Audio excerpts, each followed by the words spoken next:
Boa noite, pessoal. Hoje a gente está mais uma vez aqui fazendo nosso estudo bíblico sobre alguns profetas ou alguns livros da Bíblia que nós não lemos, né? Ou se lemos, lemos uma vez no máximo, digamos assim. São livros menores, né? Às vezes um pouco complicados ou meio tensos, né? E que às vezes até nos levam a perguntar que esse livro, o que esse livro está fazendo na Bíblia? O que esse livro pode nos ajudar, digamos assim, né? Então hoje a gente quer conversar um pouco sobre o livro do profeta Obadias. Obadias, caso você queira abrir a sua Bíblia aí, tá depois de Amós, antes de Jonas. Então procure, é o menor livro do Antigo Testamento. Obadias tem um capítulo só, igual o livro de Filemão no Novo Testamento, né, que só tem apenas um capítulo. São 21 versículos que nós temos aqui desse livro de Obadias. Sempre é bom perguntar, né, por que esse livro faz parte da Bíblia, né, desse conjunto de livros que Deus nos deixou para sabermos qual que era a vontade dele, ou até mesmo para sabermos como é Deus, ou o que ele faz na história, mas principalmente o que ele faz por nós, né? O que ele fez por nós. Então eu vou começar fazendo a leitura do texto aqui, apenas para lembrar, né? Estamos, caso você esteja ouvindo no Spotify, ou caso você esteja online agora, acompanhando, esse estudo bíblico está sendo gravado, né? Normalmente a gente faz ao vivo, mas ele está sendo gravado hoje porque nesse momento eu estou onipresente, né? Eu estou participando de um curso de aperfeiçoamento pastoral. Nas próximas 4 quinta-feiras, a gente vai estar participando, eu vou estar participando desse curso. Então, eu vou sempre gravar aqui o estudo bíblico para depois disponibilizar. Então, caso você esteja ouvindo, né, e escrevendo alguns comentários, eu peço desculpa, porque hoje eu não vou conseguir lê-los, mas agradeço e desde já chamo a todos muito bem-vindos. Vamos lá, eu vou compartilhar aqui a tela com vocês do livro de Obadias. Como eu falei antes, não tem capítulo, então é uma barbadinha para nós lermos, né? Vamos lá. Eu vou ler na Nova Almeida atualizada. Visão de Obadias. Assim diz Deus a respeito de Edom. Ouvimos uma notícia vinda do Senhor, e um mensageiro foi enviado às nações para dizer: Preparem-se, preparem-se para a guerra contra Edom. Eis que fiz de você uma nação pequena entre as outras, muito desprezada. O orgulho do seu coração o enganou. Você vive nas fendas das rochas, num lugar elevado, e diz em seu íntimo: Quem poderá me jogar lá para baixo? Ainda que você suba como a águia e faça o seu ninho entre as estrelas, de lá eu o derrubarei, diz o Senhor. Se os ladrões o atacassem, ou assaltantes viessem de noite, como você está destruído, não levariam só o que lhe bastasse? Se fossem até você os que colhem uvas, não deixariam pelo menos alguns cachos? Como foram saqueados os bens de Esaú, como foram vasculhados os seus tesouros escondidos. Todos os seus aliados, ó Edom, o empurrarão para fora do seu território. Aqueles que estavam em paz com você o enganaram e prevaleceram contra você. Aqueles que sentam à sua mesa preparam uma armadilha para os seus pés, e não há em Edom entendimento. Naquele dia, diz o Senhor, destruirei os sábios de Edom e o entendimento do monte de Esaú. Os seus valentes, ó Temã, ficarão apavorados, para que do monte de Esaú todos sejam exterminados pela matança. Por causa da violência feita ao seu irmão Jacó, você ficará coberto de vergonha e será exterminado para sempre. No dia em que estranhos levaram os bens do seu irmão Jacó, você estava presente. Quando estrangeiros entraram pelos portões e lançaram sortes sobre Jerusalém, você mesmo era um deles. Você não devia ter olhado com prazer para o dia do seu irmão, o dia da sua calamidade. Você devia ter se alegrado pelo que aconteceu com os filhos de Judá no dia da sua ruína. Você não deveria ter falado de boca cheia no dia da angústia. Você não deveria ter entrado pelo portão do meu povo no dia da sua calamidade. Você não devia ter olhado com prazer para o seu mal no dia da sua calamidade. Você não deveria ter posto as mãos sobre os seus bens no dia da sua calamidade. Você não devia ter parado nas encruzilhadas para exterminar os que escapassem. Você não devia ter entregado ao inimigo os que escaparam com vida no dia da angústia. Porque o dia do Senhor está prestes a vir sobre todas as nações. Você será tratado da mesma forma como tratou os outros. O mal que você fez cairá sobre a sua cabeça, porque assim como vocês beberam no meu santo monte, assim todas as nações beberão sem parar. Irão beber, engolir e serão como se nunca tivessem existido. Mas no monte Sião haverá livramento. O monte será santo, e os da casa de Jacó tomarão posse de sua herança. A casa de Jacó será fogo, e a casa de José será chama, mas a casa de Esaú será a palha. O fogo e a chama incendiarão a palha e a consumirão. Ninguém mais restará da casa de Esaú, porque o Senhor o falou. Os de Neguebe tomarão posse do monte de Esaú, e os de Cefelá ocuparão o território dos filisteus. Tomarão posse também dos campos de Efraim e dos campos de Samaria, e Benjamim tomará posse de Gileade. Os cativos do exército dos filhos de Israel tomarão posse do território dos cananeus até Sarepta, e os cativos de Jerusalém que estão em Serafade tomarão posse das cidades do sul. Salvadores hão de subir ao monte Sião, para julgarem o monte de Esaú, e o reino será do Senhor. Bom, normalmente a gente lê um texto desse e diz, e aí? Não entendi nada, né? O que aconteceu aqui? Bom, obviamente que esse texto tem sempre o seu contexto, mas antes de entrarmos em alguns detalhes do contexto em si, desse livro de Obadias, eu apenas quero localizar aqui, deixa eu botar o mapinha aqui, quero localizar para vocês onde é que fica, né? Olha só que chique isso aqui.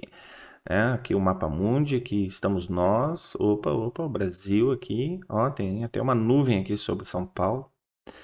E aqui está a África, né? Então a gente vai aqui para o Oriente Médio e vamos ver onde é que está Edom, né? Obviamente não está aqui esse mapa é atualizado, né? Então não tem o nome da palavra, o nome da cidade Edom, ou o nome do lugar, né? Melhor falando, o nome do lugar, mas apenas caso você consiga ver o mouse aqui.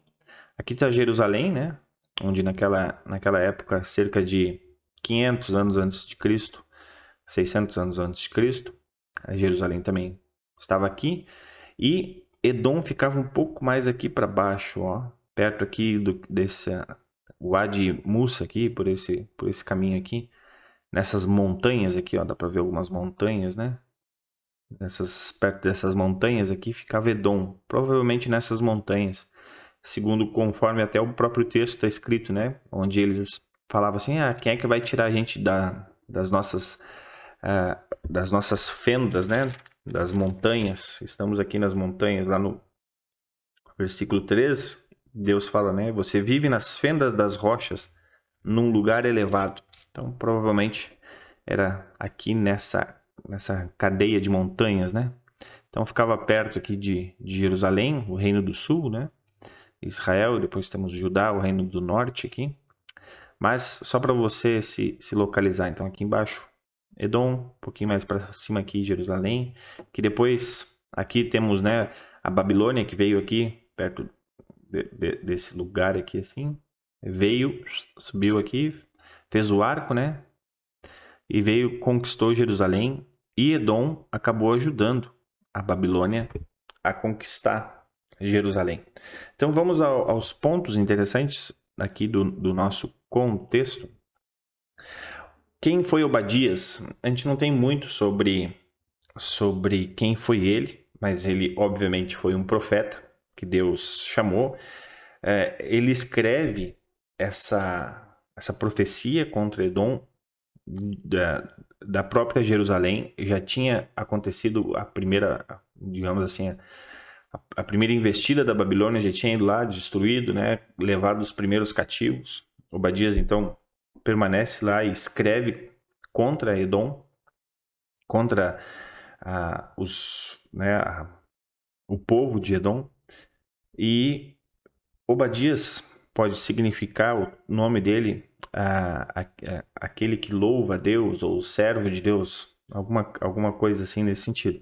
Obadias era um nome muito comum na época, mas aqui nós temos o relato desse Obadias, que, através de Deus, foi usado para escrever palavras muito, muito duras, né, contra Edom. Agora vamos falar sobre Edom. O que é Edom? Edom vem de uma palavra que poderia, ou na verdade pode, né? No hebraico tem uma derivação da palavra vermelho, né, da palavra vermelho. E essa palavra vermelho foi a palavra usada para quando, lá na história de Esaú e Jacó, Jacó tinha feito uma comida meio avermelhada e Esaú chega muito exausto de uma caçada, né? Esaú era um caçador, Jacó era mais o cara que ficava em casa ali. Já Esaú chega muito cansado então da sua da sua caçada. Ele vai então até Jacó e isso, ele vai até Jacó e pede então para que o irmão dê aquela comida para ele. E Jacó diz: bom, eu só vou dar essa comida aqui, avermelhada, né? Ou vermelha, digamos assim, se você me der todos os poderes da sua primogenitude. Ou seja, Esaú era o mais velho, Jacó o mais novo. E aí então Jacó pede que todos os direitos que ele teria como irmão mais velho fossem passados para ele. E aí então isso acontece, né? E essa história de Jacó e Esaú, ela é muito importante, porque antes de nascerem, Deus diz que Esaú iria servir Jacó, e não o contrário. Mas como Esaú nasce primeiro, então na cultura da época, digamos assim, quem serviria seria Jacó, serviria a Esaú. Bom, a história a gente conhece. Depois Jacó acaba recebendo a bênção do pai e aí acontece a briga entre os irmãos, né? Os irmãos acabam brigando entre si, e essa briga se estende quase durante toda a vida deles. No final da vida, eles acabam se reconciliando. Mas o mais interessante é que os povos não se reconciliaram, né? O povo de Edom, ou seja, o povo de Esaú, continuou, digamos assim, magoado. Eles continuaram brigando contra os descendentes de Jacó. Mesmo que Jacó e Esaú, os dois tivessem se reconciliado, o povo continuou brigando. E às vezes isso acontece hoje em dia, né? Às vezes se tem, digamos, dentro de uma igreja, pode ter irmãos na fé que acabam tomando partidos, né? E esses partidos acabam brigando entre si. Aí esses dois que iniciaram isso acabam se reconciliando, mas a divisão já foi feita. E ela continua, às vezes, por muitos anos, né? Uma coisa muito, muito infantil, digamos assim, né? Mas aqui é interessante que isso aconteceu. Esaú e Jacó, eles se reconciliaram, mas os seus descendentes negativos, os seus descendentes continuaram brabos um com o outro, né? Ou em briga uns com os outros. Então nós temos aqui essa questão histórica da cidade de Edom. Mas o que mais impacta aqui é que Edom sabia quem era Deus, conhecia Deus, né? Não queria crer em Deus, mas o conheciam, sabiam quem ele era. E no momento em que Deus teve que usar a Babilônia para expulsar os israelitas, né? Para, digamos assim, cumprir com a promessa que Deus tinha feito por causa da infidelidade do seu povo. Deus chama a Babilônia. Os edomitas, eles acabaram, digamos assim, se aproveitando da situação e tirando vantagem, né? Foram lá, saquearam, ajudaram a saquear a cidade de Jerusalém. Aqui o texto descreve, né, que eles acabaram matando algumas pessoas, né? Os edomitas matavam aqueles que ficavam pelo caminho, ou seja, ficaram muito felizes em participar da destruição de Jerusalém. Mas ao mesmo tempo, Deus sempre falava, ó, falava para Jerusalém, falava para Israel, ó, vocês serão capturados, mas vocês vão retornar, porque de vocês vai vir o Messias, então vocês são um povo escolhido por causa disso. E aí aqui, então, nós temos essa questão bem interessante, sempre lembrando que uma profecia, principalmente aqui no Antigo Testamento, ela já era narrada como se aquilo tivesse acontecido. Entre aquilo que Obadias disse e o que aconteceu com a cidade de Edom, levou mais ou menos uns 40, 50 anos, porque Edom foi destruída. Ela foi destruída. E aqui nós vemos que Deus já diz isso, né? Lá no versículo 6, como foram saqueados os bens de Esaú, como foram vasculhados os seus tesouros, ou seja, Obadias está falando de um acontecimento futuro que aconteceu. É meio estranho isso, né? Mas o texto hebraico ele tem muito dessa característica, principalmente os profetas, né? De anunciar alguma coisa de Deus como diz, ó, isso aqui de fato aconteceu. E na história dos povos, né, nós temos esse relato que aquele povo de Edom foi literalmente aniquilado, não existiram mais. Então essa mensagem de Deus contra Edom justamente é porque eles escolheram não o lado de Deus. E isso é interessante, porque o povo de Edom, como eu falei antes, conhecia Deus. Sabia que Deus era o Deus do seu pai, dos seus descendentes, né? De Abraão, de Isaac. Eles eram descendentes também, ou seja, de Isaac. Mas eles não quiseram. Mesmo Esaú e Jacó se reconciliando, o povo de Edom continuou não querendo ouvir a Deus. E quando aconteceu a, a, a invasão, né? A capturação do povo de Israel, eles não ajudaram. Muito pelo contrário, ainda ficaram felizes em, digamos assim, em maltratar, em castigar, em roubar, em assassinar o próprio povo de Israel. Então Deus coloca aqui a sua decisão sobre o povo de Edom e faz com que esse povo fosse aniquilado. tempo depois, quando Jerusalém também volta, quando Israel volta para Jerusalém. Aí tem alguns pontos interessantes aqui. Do versículo 15 ao versículo 21, fala da restauração de Israel, né? Se Edom antes estava comemorando que Israel estava sendo destruída, Deus diz, olha, esperem, vocês estão comemorando agora, mas Israel vai ser restaurada. Israel vai ser reconstruída. Então, não se alegrem tanto, porque quem é o Deus de Israel? Sou eu. Esse mesmo Deus que está punindo esse povo de Israel por ser infiel é o mesmo povo que eu escolhi para ser meu, lembrando, por causa de Cristo, por causa da vinda de Cristo, não porque o povo merecia isso, mas por causa da vinda de Cristo, Deus teve que escolher um povo para que Jesus viesse, e esse povo foi o povo de Israel. Então Deus, ao mesmo tempo que destrói a nação inteira, levando todos eles presos para a Babilônia, ao mesmo tempo ele restaura isso. E ai do povo que acha que consegue derrotar esse Deus. E aí lá no início do livro, é interessante que fala sobre isso, né? Olha, vocês edomitas são muito orgulhosos, acham que ninguém pode destruir vocês, mas eu posso, né? Deus falando, eu posso. Lutero até vai dizer que que Deus, digamos assim, acaba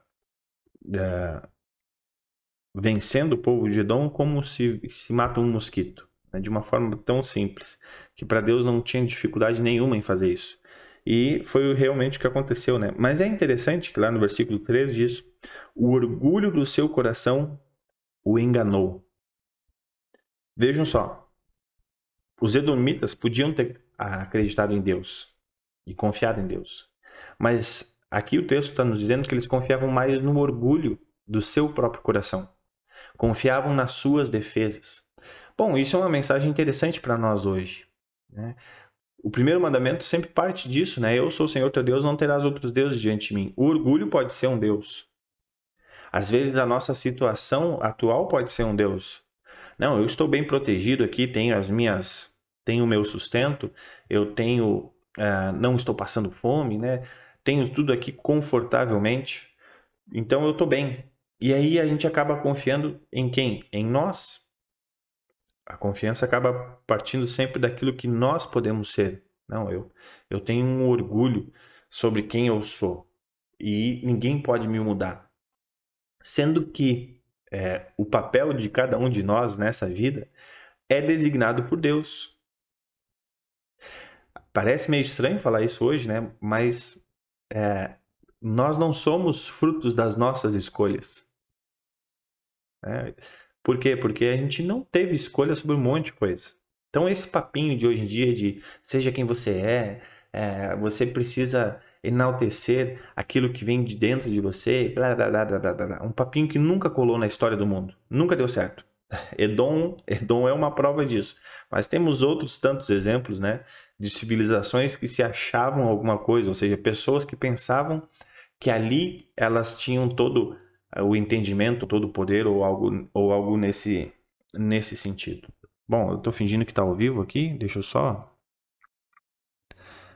ver uma questão. Só um pouquinho.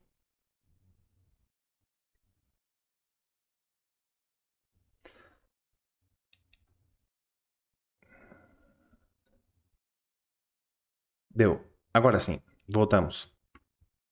Então esse sentimento, né, de autossuficiência, ele ainda hoje é danoso para o ser humano.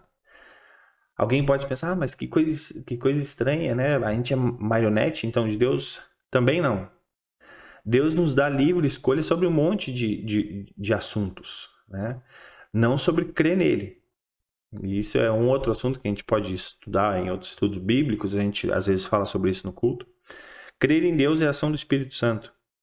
Mas é interessante notar que uma das nossas tendências é não confiar em Deus. Uma das nossas tendências seria ser igual aos edonitas, né? Confiar no seu próprio orgulho do coração, ou confiar na sua própria autossuficiência, ou confiar nas suas próprias escolhas. Sendo que Deus diz, olha, vocês são servos. Vocês são meus servos. E eu coloco vocês onde eu bem entender para que vocês possam agir como servos. Agora, se vocês não querem agir, bom, o problema não é meu. Por quê? Porque eu avisei o que acontece com quem não crê em mim. Isso está bem claro. Então, Deus não é injusto. Deus não é mau. Por quê? Porque ele está dizendo o que é para fazer. Ele diz como é que funciona. Ele diz que não é pelo seu próprio coração que você consegue a salvação. Ele diz que não é por causa do seu próprio orgulho que você consegue viver bem para sempre. Assim como os edonitas estavam bem protegidos nas suas montanhas e foram aniquilados em questão de anos, às vezes isso pode acontecer na nossa vida. Hoje a gente pode estar bem de saúde, pode estar bem financeiramente, mas amanhã pode acabar acontecendo algo que vai nos, digamos, tirar toda essa segurança. Por isso Deus sempre quis falar tanto para Israel como para os edonitas, olha, eu sou o Senhor teu Deus. Não tem outra coisa. Literalmente não tem outra coisa. Se você acha que você é o dono da sua própria vida, está muito enganado. Alguém pode pensar que isso seja ruim, mas na verdade é bom. É bom nós não sermos o dono da nossa própria vida. Porque assim a gente sabe que temos alguém que quer cuidar dela. E Deus é esse que cuida da nossa vida. Então que a gente possa lembrar disso e saber que Deus está nos cuidando. Por fim, nesse texto aqui, nós temos lá o versículo 21 que fala: Salvadores hão de subir no monte Sião para julgarem o monte de Esaú, e o reino será do Senhor. É muito legal isso, né? Acaba fazendo uma referência ao próprio Messias. O reino será do Senhor. Então Jesus é aquele que reina, Jesus é aquele que vai salvar a humanidade. Então, pessoal, sobre esse livro de Obadias, né? Não tem, digamos assim, mais coisas escondidas, né? Do que essa revelação de Deus, de que não mexam com ele, né? Não zombem dele. Ele é um Deus justo que diz o que vai acontecer. Ou seja, ele dá a opção da pessoa se arrepender.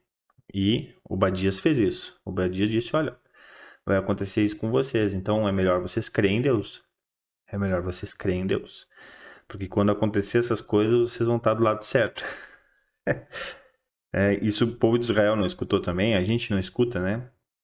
Deus diz o tempo todo para nós, olha, não creiam em vocês. Né? Não achem que vocês vão conseguir fazer todas as coisas. Creiam em mim. Mas o que a gente faz? A gente crê em nós mesmos, né?